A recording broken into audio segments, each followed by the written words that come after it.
The wind swept across the dry plains of Pampur, lifting a veil of dust and memories. Ahmed stood motionless beside his crumbling tool shed, once filled with the clang of wrenches and laughter. The garage had closed 8 months ago, another casualty of the downturn. Now, silence lingered like rust. At 35, Ahmed hadn't imagined starting over. He had no degree, no connections, only a small patch of land behind his house and an old internet phone. One late evening, scrolling through videos of luxury foods, he paused. Saffron, thread-like crimson stigmas that sold for 1,000 per kilogram. Wasn't that grown only by a few elite farmers? Curiosity lit a fuse in him. He dove headfirst into research. Soil pH levels, bulk conditioning, irrigation cycles. He read it all. Too delicate, some warned. Too slow, others scoffed. But when the first box of corms arrived, neatly packed and whispering of potential, he felt something stir, dignity perhaps, or hope. He cleared the ground by hand. The earth was stubborn, baked and cracked. With aching limbs, he mixed in compost, raised beds, and planted each corn with meticulous care. Morning and night, he watered and watched. Weeks passed. Tiny green shoots broke through like shy promises. But optimism dried quicker than the autumn sun. One morning, a patch had yellowed, rut.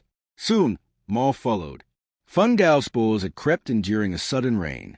He tried cinnamon sprays, homemade compost teas, but nothing worked. By harvest, only a handful of flowers bloomed. He plucked the crimson threads, hands trembling. When weighed, it barely moved the scale. That night, Ahmed sat alone on his porch, the harvested thread spread beside him on a paper towel. He had risked his savings for this. Failed.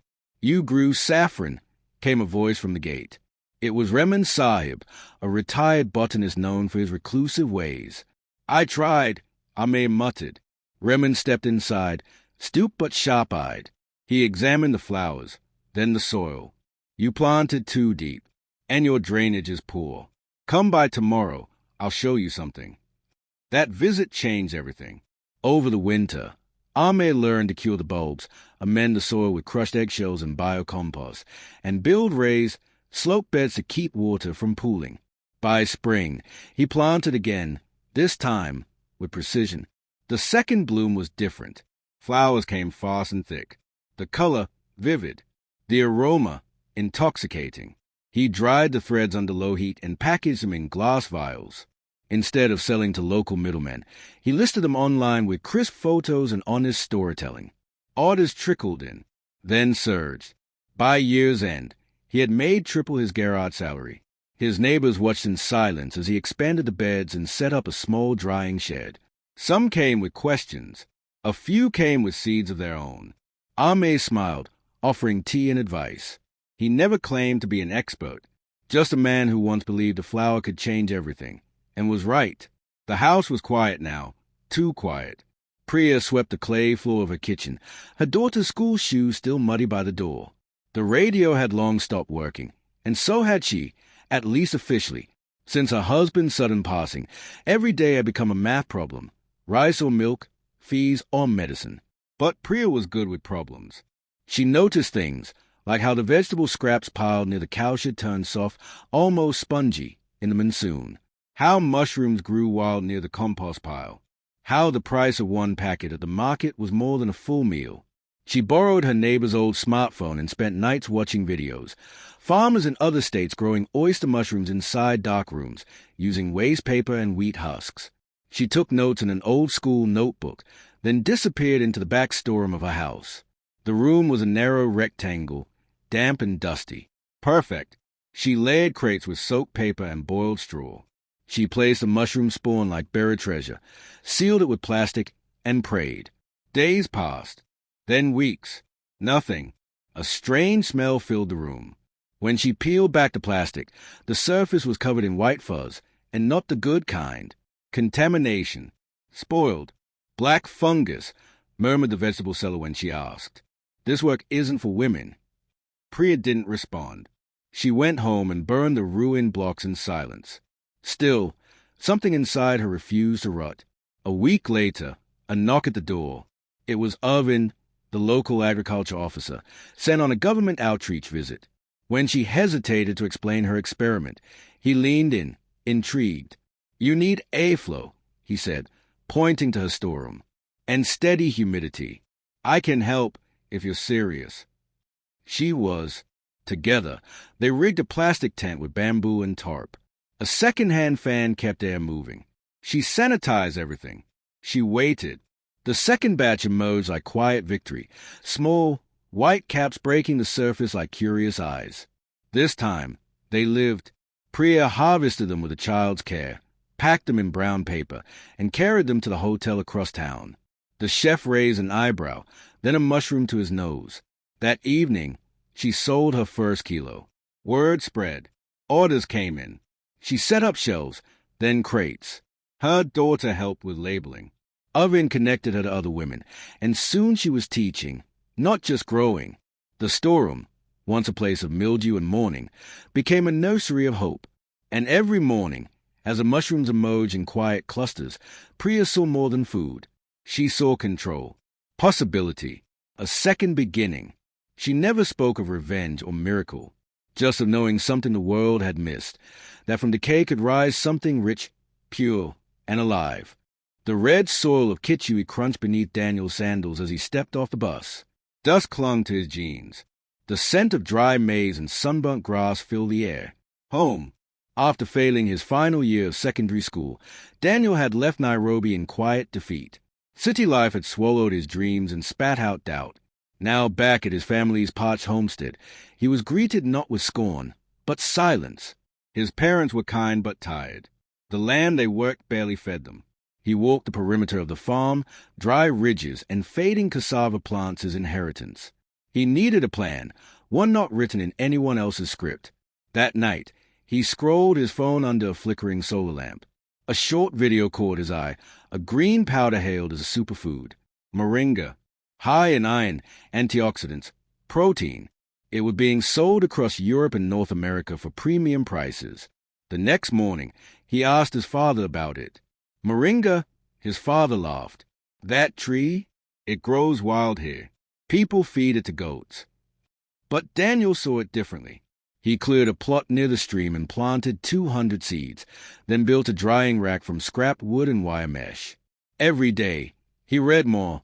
How to prune, how to harvest the most nutritious leaves, how to process and package powder without losing quality. His friends mocked him. They called it goat salad. Even the local market vendors refused to buy it. Still, he persisted. He harvested, dried, and ground the leaves into fine powder. He designed a label on borrowed software. Kitchui Gold, 100% organic moringa powder. Then he created an account on a global e-commerce platform, using a borrowed laptop from the church center. The first week, nothing. Then a message. A health food store in Canada wanted to try 10 jars. Daniel packaged them by hand, wrapped them carefully, and shipped them out. A month later, the same buyer ordered 100 units. Within a year, he was exporting monthly to 4 countries. He bought a solar dryer, hired 3 neighbors, and turned his father's shed into a processing space. The same people who once laughed were now asking for seedlings. But Daniel didn't just grow a business, he grew a network. He started a small co-op, teaching others how to cultivate, dry, and profit from moringa. Soon, more families in Kitchui were turning their goat trees into gold. Underneath the shade of one of the trees, Daniel often sat, notebook in hand, sketching ideas for expansion, moringa teas, oils, capsules.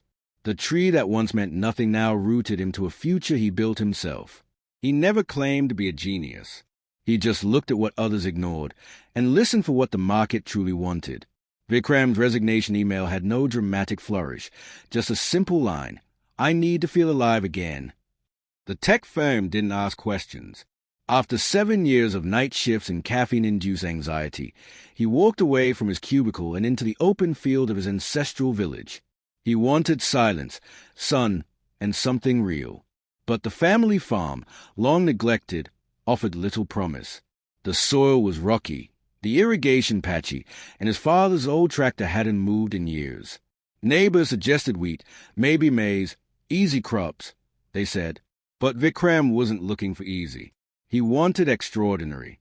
One night, while reading an article on exotic fruits, a photo stopped him cold. Bright pink skin, spiky green fins, and a name like a mythical creature, dragon fruit. The article spoke of high demand, drought resistance, and premium market prices. Alien fruit. His uncle scoffed when Vikram shared his idea. People won't eat something that glows in the dark. Still, he ordered 500 cuttings. He spent weeks preparing vertical poles, building a trellis system, digging pits by hand. The plants looked odd, like climbing cacti, awkward and out of place. Locals began calling him Pagal Kisan, the mad farmer. Dragon fruit was slow. The plants took nearly 18 months to flower. During the wait, pests attacked, weeds overtook his boundary, and his savings began to evaporate. But Vikram persisted. He studied nutrient cycles, crafted natural compost, and slept under stars to ward off wild boars. He turned down job offers from old colleagues. He wasn't going back. Then, one humid evening, it happened.